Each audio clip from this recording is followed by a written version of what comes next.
My topic today is Rothbard and Big Tent libertarianism. So let me start off by asking what libertarianism is. And in my view, libertarianism is the idea of non-aggression. You keep your mitts to yourself. You don't grab other people or their property.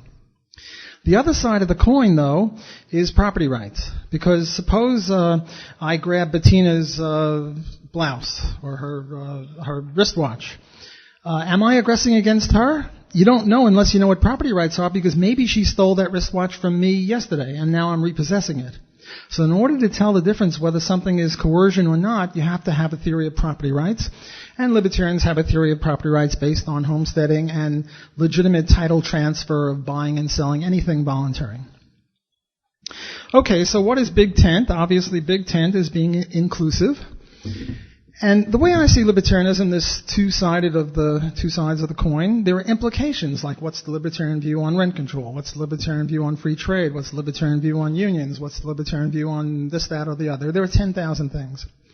So to me, Big Tent libertarianism means if you're a weirdo and you believe in libertarianism in everything except rent control, somehow you think rent control is great.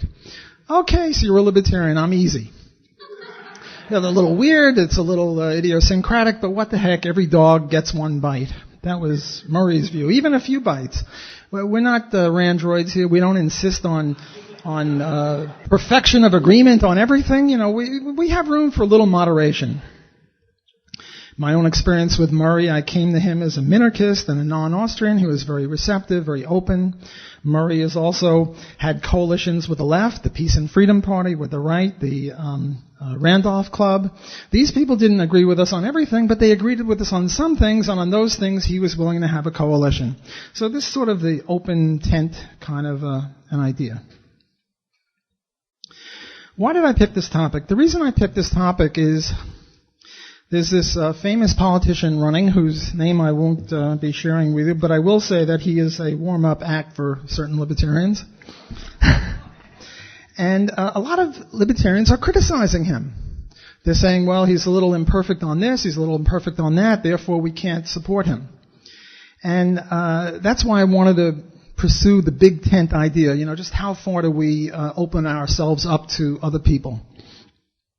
And my idea is that there are certain issues on the basis of which libertarians still have debates, internal debates. There are eminent libertarians on both sides. And when there are eminent libertarians on both sides of an issue, it ill behooves us to say, well, anyone who's on this side of the issue can't be a libertarian. I think that the Big Tent should be open up enough for that. Later on, I'll give an example of where I think we should not open our tent to all comers.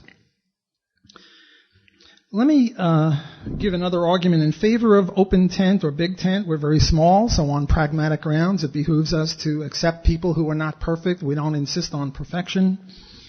Progress is fine. Let me give you the example. I've got 20 different issues on which libertarianism is either unclear or divisive or what have you. And in my view, if people disagree with me personally on all 20, and I have views of my own on all 20 of these, they're still a libertarian. For example, immigration. And I'll have more to say about that. But I find on the opposite side, I'm an open borders type. But I find on the closed borders, 3 of the people who I regard as the chief preeminent libertarian theoreticians disagree with me. Murray Rothbard, Stephan Kinsella, and Hans Hoppe. And they have what I recognize as libertarian arguments for their side. I disagree, but that's a different point. I would never say that if you disagree with me on this, you're not a libertarian, because there are eminent libertarians on both sides. Another one is abortion. Should we be pro-life, pro-choice? When does human life begin? Is the fetus a trespass or is it a parasite? These views are all current among libertarians. So how could we possibly say that someone that doesn't agree with us on this issue isn't a libertarian? Voluntary slavery contracts. Is this selling the will and therefore impossible? What about specific performance contracts? Some people say, well, if you don't own it, you can't, if you can't sell it, you don't own it. If you can't sell your freedom, then you don't own your freedom. This is a complicated issue. What about reparations to former slaves and their descendants? Should we give the country back to the Indians? What about a statute of limitations? Again, there are disagreements among people who I regard as eminent libertarians. We have a Lockean homesteading proviso that homesteading applies only if there is good and as much left for everyone else. I think all libertarians reject that, but I've got a new one, forestalling. If you homestead in a donut pattern and you prevent people from entering the hole in the donut, is that a legitimate form of homesteading? Again, disagreements on that. What about property rights in the environment?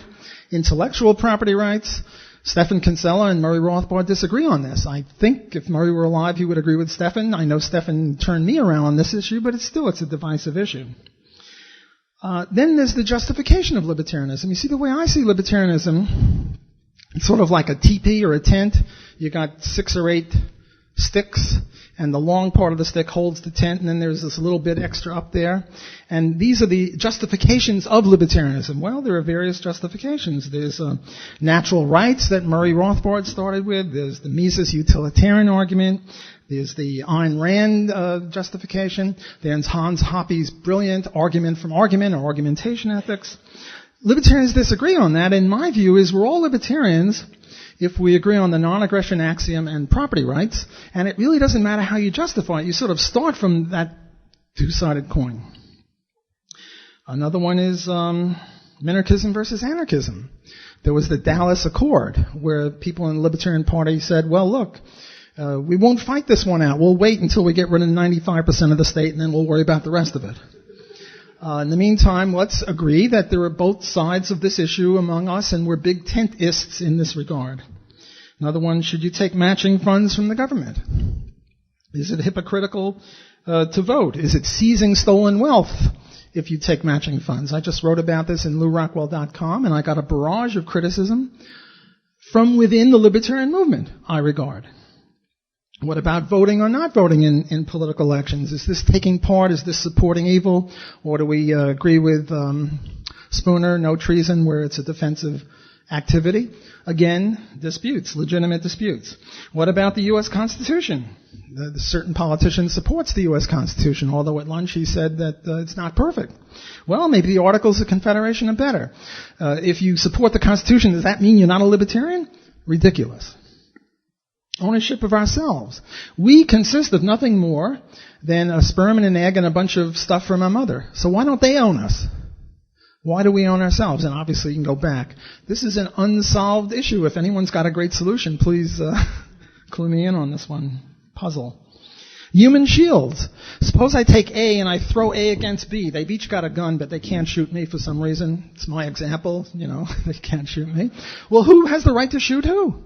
The missile or the recipient of the missile? It's unclear. Or a shield. I grab A and I hide behind A and I try to shoot B. Can B shoot through A to get at me, the bad guy? Very complicated issues that lead into all sorts of complexities. And again, I'm not ruling anyone out of the libertarian movement who disagrees with me on this one also. What about the bum in the public library?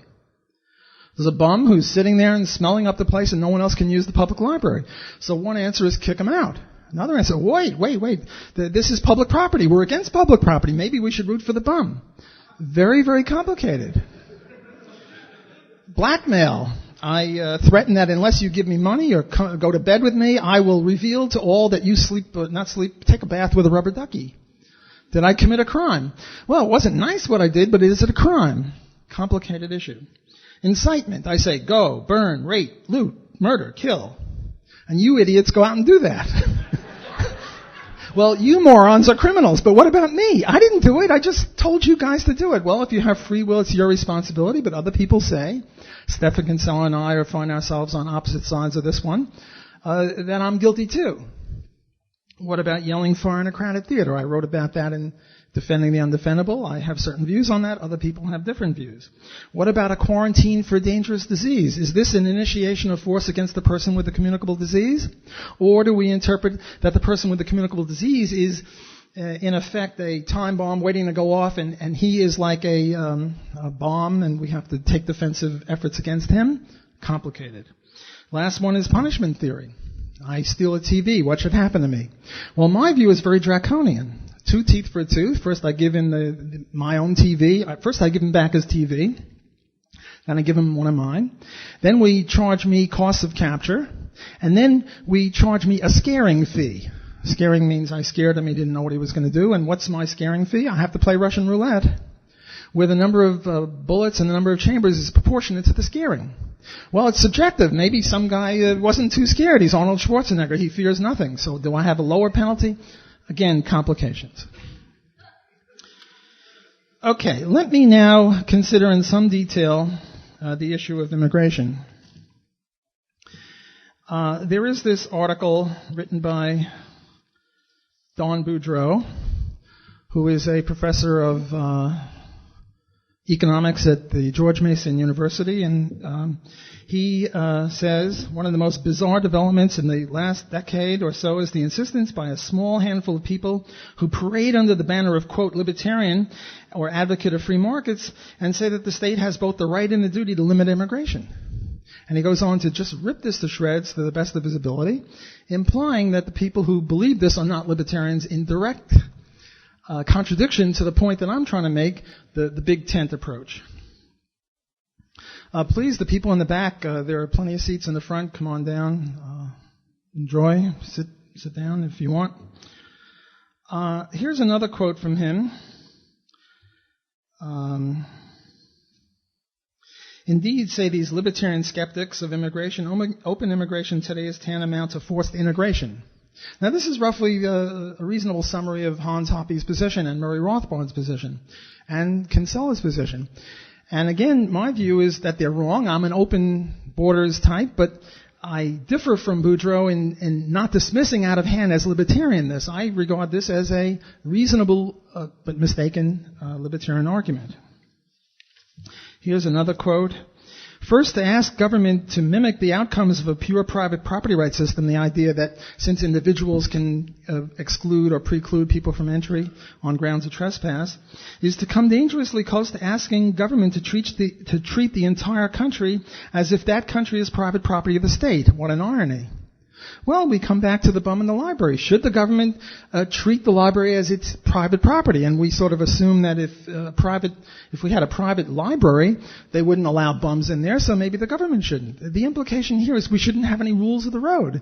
Because again, government is acting to say, 65 miles an hour and you can't do this, you can't be drunk or whatever it is. The government is acting as if it owns the roads. And strictly speaking, I'm on record as saying we should have private roads. But does that mean that the government shouldn't have any rules? Well, that's one position. Here's another quote from him.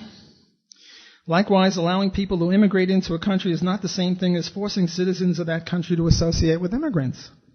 Well, this is nonsense. I mean, if hordes of people come into the country, say a billion Chinese enter the country, will we have to associate with them? Yes, we will have to. So I think it's disingenuous of Boudreaux to make this view. Again, under a regime of open immigration, I need not hire or befriend anyone who I don't wish to hire or befriend.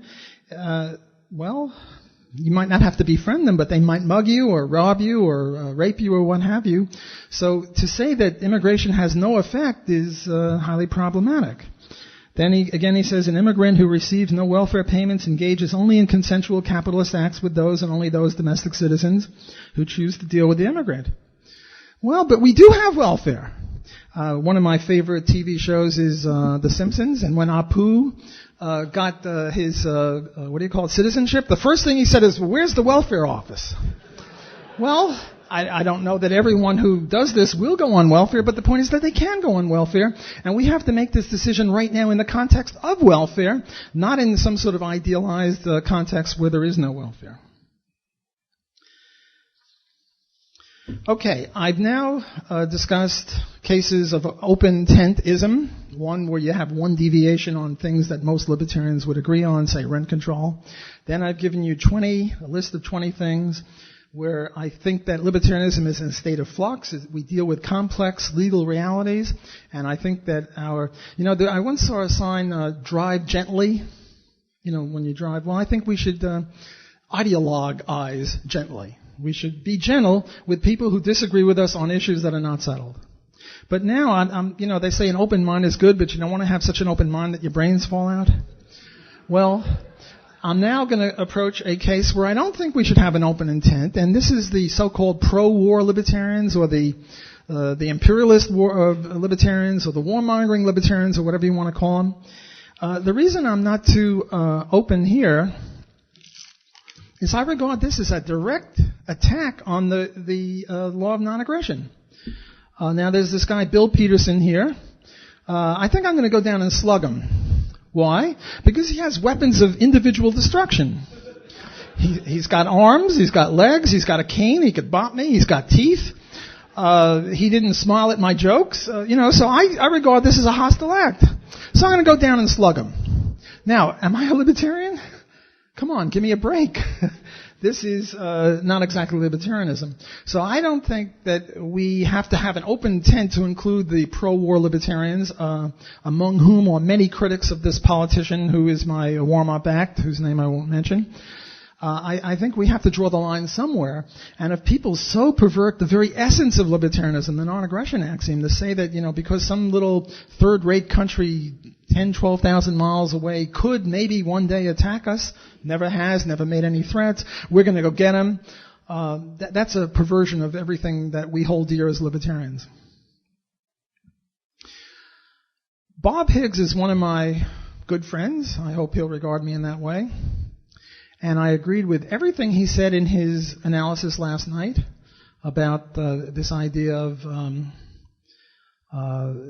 being fooled by people who say that we should have wars, and whenever they announce a war or even a war that might occur, we sort of all fall in line and let them get away with anything. It was sort of a little depressing. I mean, it was very accurate, but it's sort of a critical kind of analysis that he gave. I really wish that I had a solution and said, aha, here's the case for optimism. I don't really have the case for optimism, but I sometimes find that if we can understand the problem, even though it's not a solution, it sort of leads to the solution, and maybe other people will find a solution for it. So what I want to offer is an analysis of why it is so hard to put forth the libertarian message or put forth the Austrian message. And the answer is sociobiology. How many people here are afraid of bathtubs? Raise your hand. Shut up. Trying to ruin my example. How many people are afraid of snakes? Most people are afraid of snakes. Yet more people nowadays die from bathtubs than from snakes. Yet we're viscerally sort of hardwired to fear snakes. Why? Because of sociobiological considerations. Namely, we are the way we are today because of what it took to live 100,000 years ago. I remember after the Katrina case, there were price gougers. They would raise prices for orange juice or milk or candles or flashlight batteries. And everyone viscerally hated them. And the governor said, we're going to throw these price gougers in jail. There are good reasons to have price gouging. One, it rations extant supplies. And two, it calls forth new supplies. But we're not hardwired to accept this. So I hope that this will be of some help to you in considering why we have such troubles in convincing people, even though we're right. I think the only answer is education, and the Mises Institute, as far as I'm concerned, is one of the preeminent institutions in promoting this sort of education. Thank you.